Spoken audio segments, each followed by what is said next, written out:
Didn't we just do Pandemic 101 not too long ago?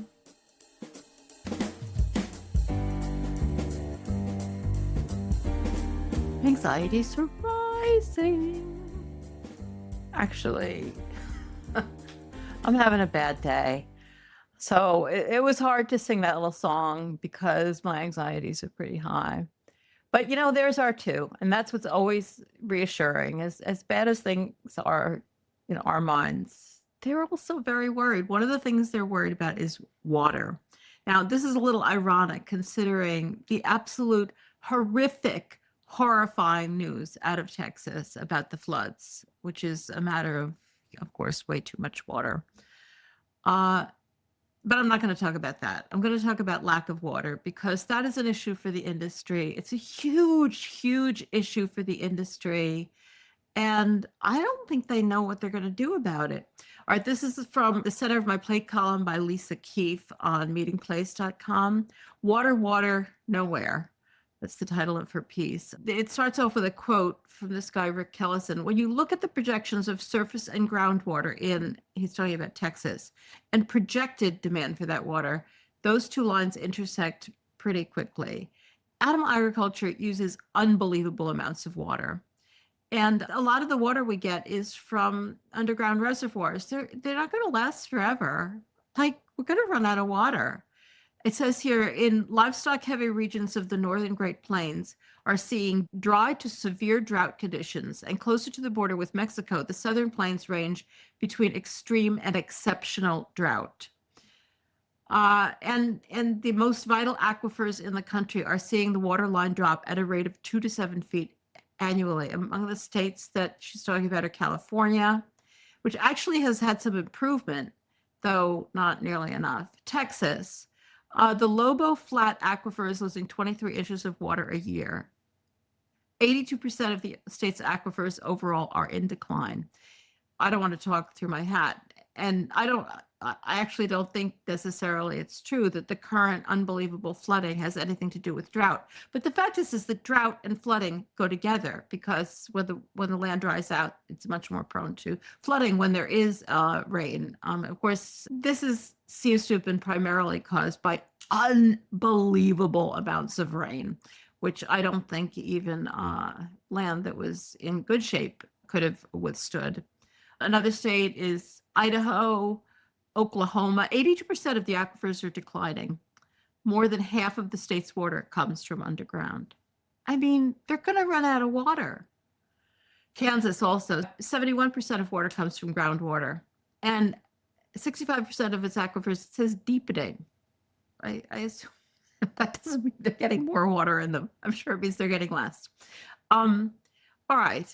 Of course, her concern isn't like, oh my God, the entire country is running out of water. It's what's going to do to the meat industry. The loss of water, she says, has profound implications for the meat supply chain, from the crops that are grown to feed the animals to that needed to maintain a food safe level of sanitation in the processing plants. Like, she leaves out the fact that the animals drink water, which is another really important reason why they need water. She suggests that they need more sustainability policies, like not using a hose as a broom in the facilities. Well, I mean, that is really good, but this is not going to fix this problem. It's a lot bigger than that. And then she does say more meaningful innovations are needed. Innovations that could pull water from the air. Oh, that's a good idea. Let's do that at large scale, or create crops or process food animals that use less water. There is at least a little tip of the hat to the fact that animals drink water. And let's make animals that don't need to drink water. That's a good idea. That'll work. Perhaps this is the real kicker. Perhaps that lightning rod known as cultivated meat could be part of the answer someday. Yeah, how about part of the answer right away? I mean, I don't know where we are in cultivated meat. I can never figure it out. It always seems to be at some like super expensive restaurant, and I'll talk about that a little more in a minute. Somewhere, and then it's nowhere. But I don't even know whether cultivated meat is possible, but this is a pretty strong indication coming from the meat industry that maybe we should get on it and really make it possible, because this is a disaster.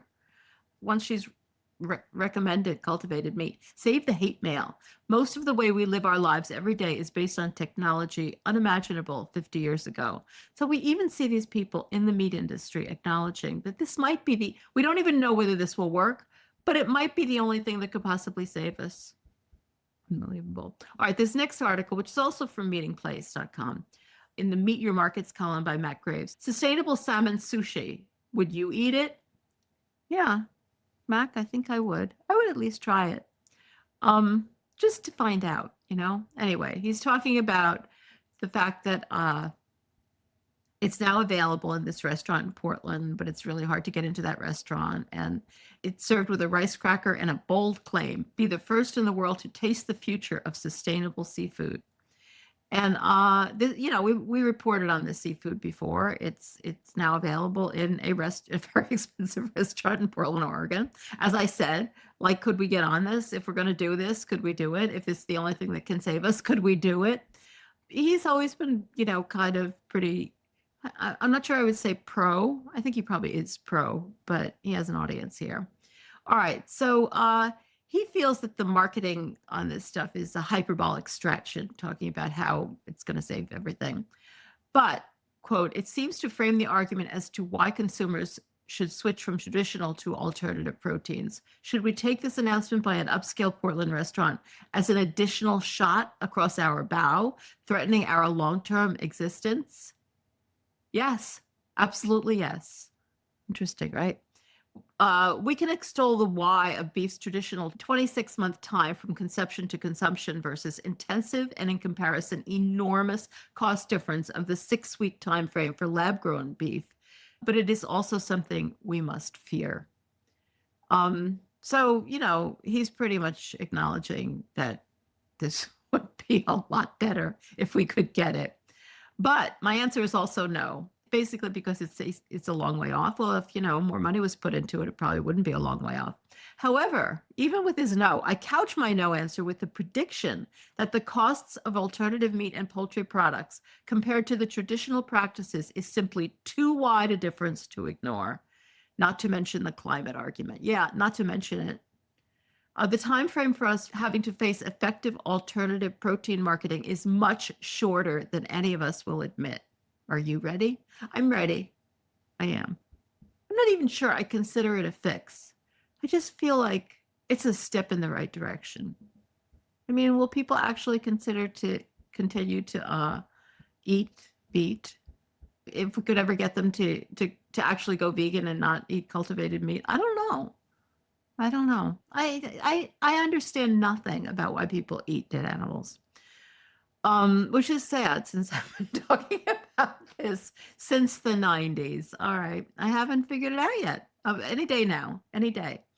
And actually this week's interview with John Sunban-Matsu, his book covers a lot of really interesting thoughts on the why. Some of them really made me think in new directions. Great book.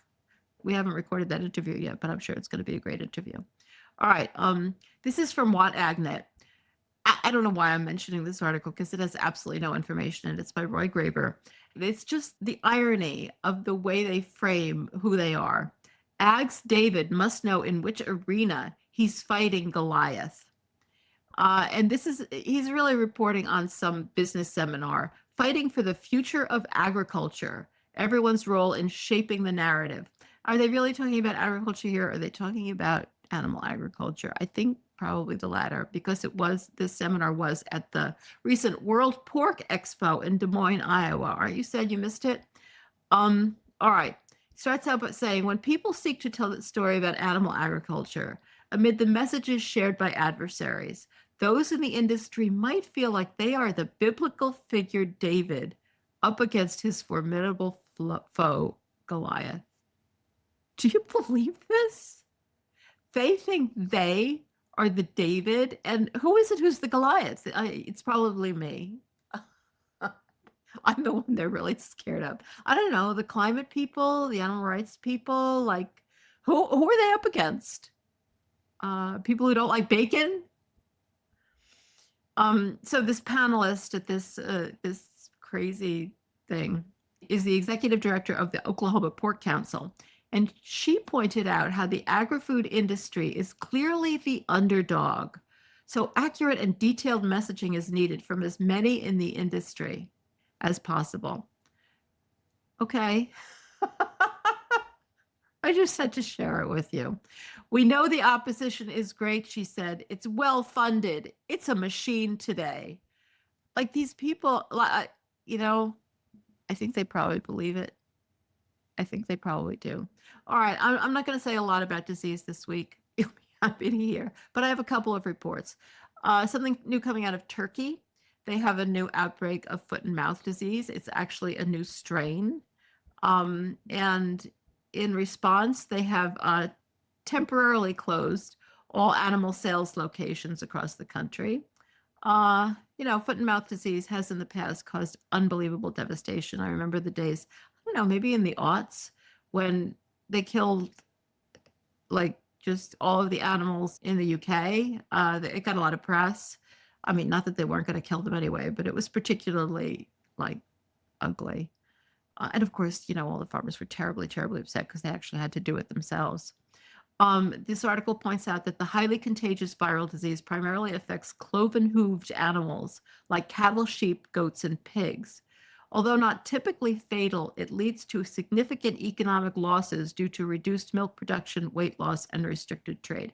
Well, it is typically fatal because everybody kills them so that they won't spread it. So they get killed in these horrific, horrific ways. And that's how it's fatal, even though they would recover from it if you just let them. But, that's not the kind of thing we do. All right, our second disease update is on bird flu. Now, you might remember it was back in March, RFK Jr. and Secretary of Agriculture Brooke Rollins both expressed interest in letting H5N1 outbreaks spread unchecked through U.S. poultry farms.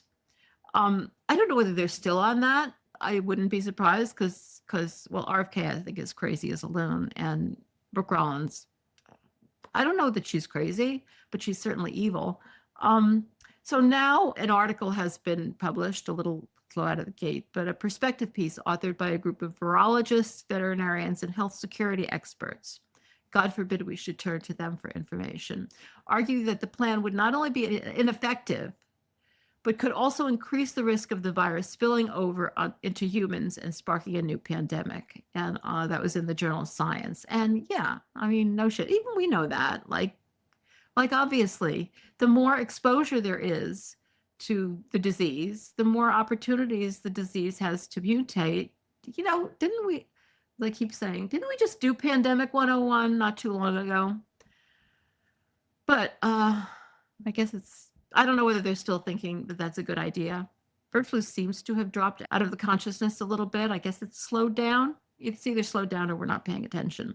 All right. Another thing I'm just going to mention, because I don't understand any of it, but I think it's worth noting that the ag industry is completely thrilled with the big, ugly bill that just passed, the big financing bill. From drovers, the one big, beautiful bill will boost 2025 PLC payments. Here's a per acre breakdown. And PLC is this kind of insurance. This is as much as I mean, these articles are very complicated because there's all these different programs. That's what they do when they really don't want people to understand things. They make it very complicated. I'm not saying that's the only reason things get complicated, but it's definitely one of them. And all right, PLC, which I had to look up. It's like the insurance program. It's price loss coverage, and it is part of the agriculture risk coverage. And it's basically one of these programs that the ag industry has developed that, heads we win, tails you lose, so that they get paid regardless of what happens, which, to a certain extent, farmers need insurance because, bad things happen and we need food and all of that. But it's gotten a little out of hand. But they do break it down and listen to the crops that get these potential expanded PLC payments per acre. Corn, soybeans, wheat, sorghum, cotton. Cotton, I don't think is anything they feed to farm animals, though God knows. But all the rest of them, of course, they're not, I guess sorghum is pretty much only used for feed in this country. Though I eat it, because apparently they eat it all over the world. And it's fine. It's good. I mean, it's like any other grain. I make it for breakfast sometimes. Um, but it's mostly used for feed in the US. And then wheat is used for both. Soybean is used for both, but mostly feed. We're the only people eating a lot of soy. And corn, again, mostly there's some, when you see all those fields, it ain't sweet corn. It's feed corn. So all of these are getting more money and, for a million other reasons, which are too complicated to go into it anyway. I don't really understand them. They're thrilled. And also just another article from porkbusiness.com, one of my favorite publications. America's pork producers celebrate animal health tax safeguards in one big, beautiful bill. They're thrilled. NPPC president, that's National Pork Producers Council, of course, Dwayne Statler says this is one of the most consequential pieces of legislation for American agriculture in years. They are thrilled. There's this whole long list of reasons they're thrilled. I covered the estate tax exemption last week, which they're all thrilled about because they all want to build their dynasties and pass it on to their little ones. But aside from that, there's a million ways they're making out like bandits in this bill. So that'll cheer you up. Sorry, I don't have better news. I much prefer it when their anxieties are high than when ours are, but gotta cover both. And that's it for this week's Rising Anxieties. Don't forget to tune in Wednesday. We'll be doing the Hen Report. Remember to subscribe, especially on YouTube, even if you don't want to watch. And that's it for this week.